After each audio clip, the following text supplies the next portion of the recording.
Monica. Thank you for joining us today. Thank you for having me. Absolutely. Good afternoon, Monica. Good afternoon. I'm Mr. Gura. Nice to meet you, Ms. Teaching Lee. fifth grade. How are you? And we spoke on the phone briefly. I'm Susan Epperson, the principal. And we're just, I want you to relax because we're just going to ask you a few questions, get to know you a little bit. So that's how we're going to start. If you could just tell us a little bit about yourself and your path to wanting to become a teacher. Okay. My name is Monica, as you know. I have been working as a teacher assistant for the past 12 years. My first 6 years, I worked in a private school with kids with autism.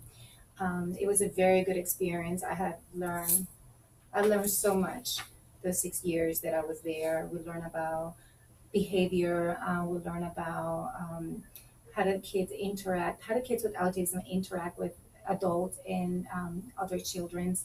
The other 6 years that I have been working with, my first year at the other school that I was working was with the ABA, adaptive behavior.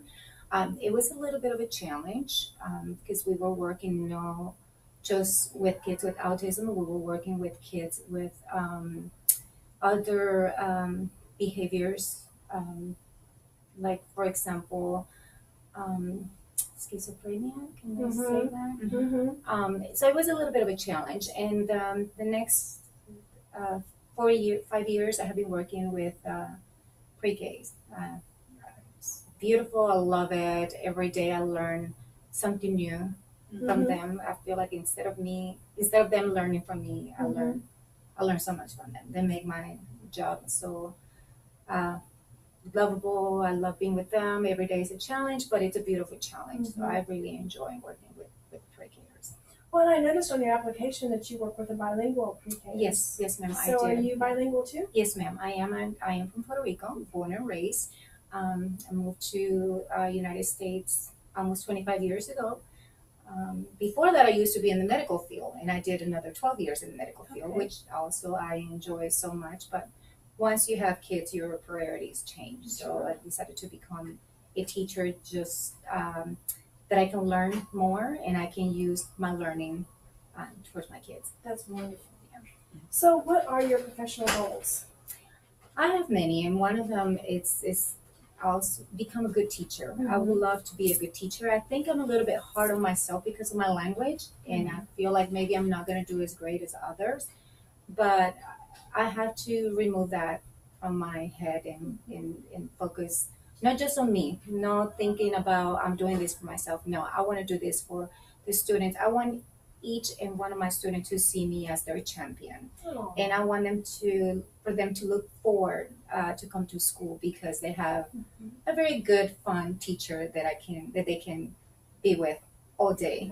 So I'm like their mommy. Once they're here, they're mine, and once they go home, they're mommy's kids. So that's one of my goals. I really want to become a teacher, and I'm working really hard for it. And I know I will be a good teacher. That's awesome. I'm hoping for it. So tell us 5 adjectives that describe you. Funny. I am not a procrastinator. I don't like to do things for the last minute. I like to be on time. I like to have a very positive environment in my classroom. I think that says so much about you. Kids, no matter how old they are, they can sense, they can read your body language. And if you're having a bad day, they will be the first one asking you, are you okay? Are you having a good day or not? So I want my classroom to be very positive. I want to show them that side of me. I'm very lovable. I love my kids. I don't know. I'm a neat freak, so my classroom I know is going to be super clean. Yeah, little things like that. Awesome. So I noticed that you've been working in a pre-K. If we were to ask that teacher, the lead teacher, to describe you or talk about your strengths or constraints, what would she say?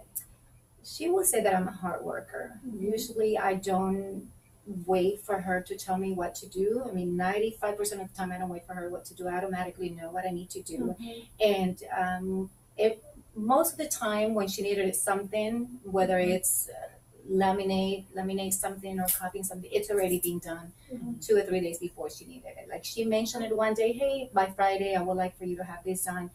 By Wednesday, that's done. That's awesome. And she will describe me more like a listener. I like to sit down and listen to my student and see what they have to say, whether it's good or sad. And she will tell you most of the time I'm on time. Yeah, right. And I mean, I think she will say good things about me. I'm very sure of it. Yeah. And so what would your students say about you? That they love Miss Perez a lot. And I'm their favorite. And they love my shoes, even though I wear raggedy shoes all the time. They always compliment me about my shoes. Oh, that's fun. Yes. They do notice everything. They do notice my detail. shoes. They Yes, notice they everything. do. They do. So what would you say is your strongest academic area? Strongest academic area. Can you give me an example, please? Well, like reading, math, writing, Science is my thing. Math, not so much. Reading, I do like reading, but not as much as other peers have. Uh-huh. I do love science. I love doing experiment and see what's going to come out of that. I like to create things and see what's going to happen. Let's see what we can do with the Play-Doh. Let's see what we can do with the glue. Little things like that. So yeah, science. Well, that kind of ties to your medical field too. Yes, Mhm. definitely. Do you see yourself working with a particular age student? I would love to work with small kids. Younger Preferably ones? pre-K. Okay. Yes, I have been working so much with them, and I have seen so much progress. For example, when they start our school, most of those kids, they don't even know how to hold a pencil. Mhm. And I have been teaching them that, and they don't even know how to use scissors and cut a paper. So I'm always behind them, and then practicing with the letter, work with the lowest one, and seeing how much they have grown since the first month or two of school. So I will prefer pre-K. If not, I will say the highest grade I would love to teach will be third grade. Fifth grade, I don't know yet. If there's an opportunity, of course, I will take it. But I will prefer pre-K, from pre-K to third grade. So listening to everything that you were describing, I can tell that you are really big on building your relationships with your students, and that you have a passion for students. You did mention earlier too that you're very professional. You're not a procrastinator. That you're very organized. So can you describe to me your classroom and what it would look like to you? Well, I'm the type of person that for me, the less the better. For example, I mean, when I have my classroom, I would not like to put a lot of stuff in the wall unless it's requirement by the principal or the school. I think the kids for me will get very distracted because when I go to a place and I see a lot of things, I can concentrate on one thing, like I'm looking at everywhere. But I will try to keep it as I want them to feel more like I want it to be a very comfortable environment. I don't want my kids to see that as that's just my classroom. I don't want them to feel that way. I want them to feel like, yes, this is my classroom, but it feels kind of like home. And maybe they build on it. Yeah, I want it to build like, instead of reading on the table, let's put some area with pillows, or let's put an area. I don't know if it would have been safe. Let's do a little hammock here. Just using that as an example. Making a very comfortable Very environment comfortable. for them. Exactly. Okay. Yeah, I want them to feel very comfortable and not to think that I'm just in these four walls all day for 8 hours. No, I want them to be really, really comfortable. Okay.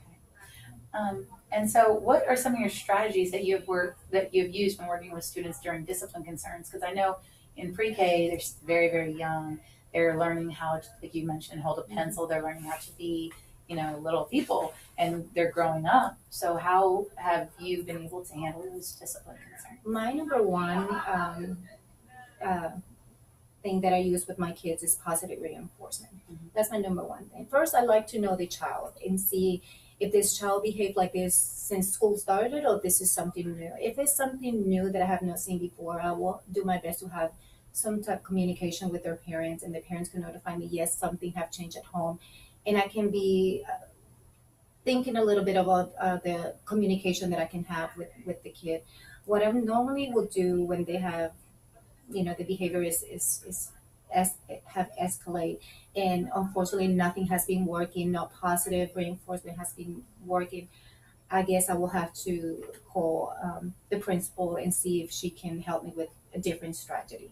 But for me, being positive, being calm, I think that's the number one thing. Just stay calm. That way they can see your behavior, I mean your body language, because that if they can sense that you are getting upset, a lot of them use that as their favor. Mhm. As small as they are, they can be very Mhm. smart. So they will use that like, oh, Miss Perez is getting mad, let me go ahead and be more aggressive so I can get a reaction, because unfortunately a lot of these kids use that just to get attention. They're not getting it at home, and well, Miss Perez loved me so much, let me act like this so she can hug me or she can talk to me softly, little things like that. But positive reinforcement, stay calm, those are my And then strategies. redirect them into Redirecting them, of behavior. course, redirecting them. And once the student is able to be calm, right away give him a reinforcement. Like, would you like a snack? Would you like to go out for a walk? Would you like some water? What can we do? Let's do some drawing together. Let's play with Play-Doh together. Things that can take the negative situation out of their mind.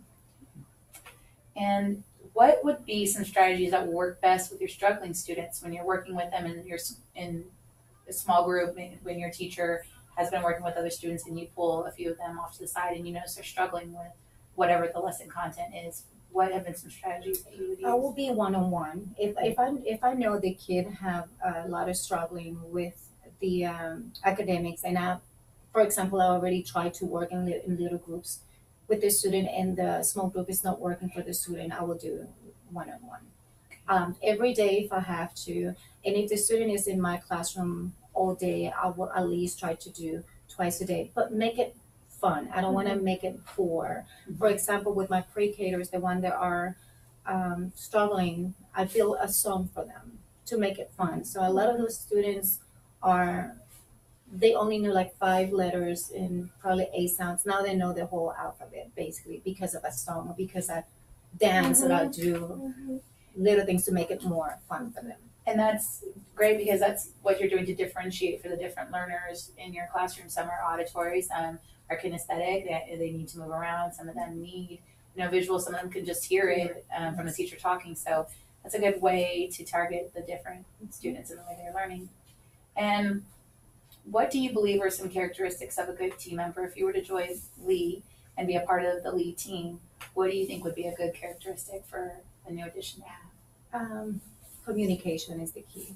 If anything, I think when you work as a team, you can build a good relationship, not just with your team, but for the whole class. When you communicate with your teachers and you put your ideas out there, some teachers have their amazing ideas and sometimes they don't want to share, and that it's okay. But if they do share, I think it will make your classroom, your environment more effective. And we have to remember, we're not here for us, we're here for the student. Communication is always the key. Totally agree, definitely. Well, I feel like you've explained yourself very, very well in this episode. I agree. Do you have any questions for us? Yes, ma'am, I do. I would like to ask you, what are some of the characteristics you are looking for to fill this teaching position? Well, we're looking for someone that has a lot of passion for students and understands that we are here for students. It's not what's easy for the adults, it's what makes it easier for the kids. And just, helping them make that incremental growth every day. Be it behavior, academics, but growing every day. I have one more question. Okay. How do you support your new teachers at Lee? You know what? I'm going to let the Segura talk to this. Yes. Well, here at Lee, we have a program, Lead Mentor program. I am the campus lead mentor, and what we would do is we would pair you with another experienced teacher who would be your mentor for the year. And usually it would be somebody in your grade level or content area. And once a month we have meetings, and we go over, things that you may be struggling with, because as a new teacher, you're going to go through very different emotions throughout the year. So we talk about those, and we talk about what's going great in the classroom, because there's a lot of great moments, a lot of teachable moments, and we share, I was having that issue with this one student last month. I tried this. So it's a good way to do the communication you were talking about, the collaboration with teachers, and good team building. So, that way you don't feel like you're alone. You will be supported here at Lee, and know that you can either go to me, your lead mentor, or to your personal mentor. And we've done a great job here at Lee. We didn't have almost no retention last year, and this past year, this year, we only had 2 new teachers come to leave because everyone wanted to stay. Mhm. So it's been a That's very, amazing. very good year at Lee. Well, and one other thing we do, and Laura may not have been in on this, but we also arrange for a time for new teachers to go observe another classroom to see how What they do. something in motion, a master teacher. Which is what you were talking about, like if they can share what they're doing in the classroom. Sometimes teachers don't even realize they're doing something amazing. Mhm. And when you go and observe them and you're like, wow, that was really different and helpful, I could try that. So just, getting those observations, lots of feedback, lots of hands-on lots of hands-on experience here at Lee. That's great. I'm looking forward to, be the perfect candidate for your school. And Thank you.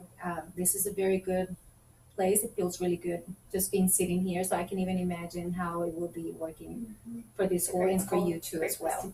Oh, thank you. You so Well, we much for enjoyed your meeting time. you. Thank you. Thank you so much for your time. You're Thank welcome. you very much, Ms. Pettis. You're welcome. I'm sweating.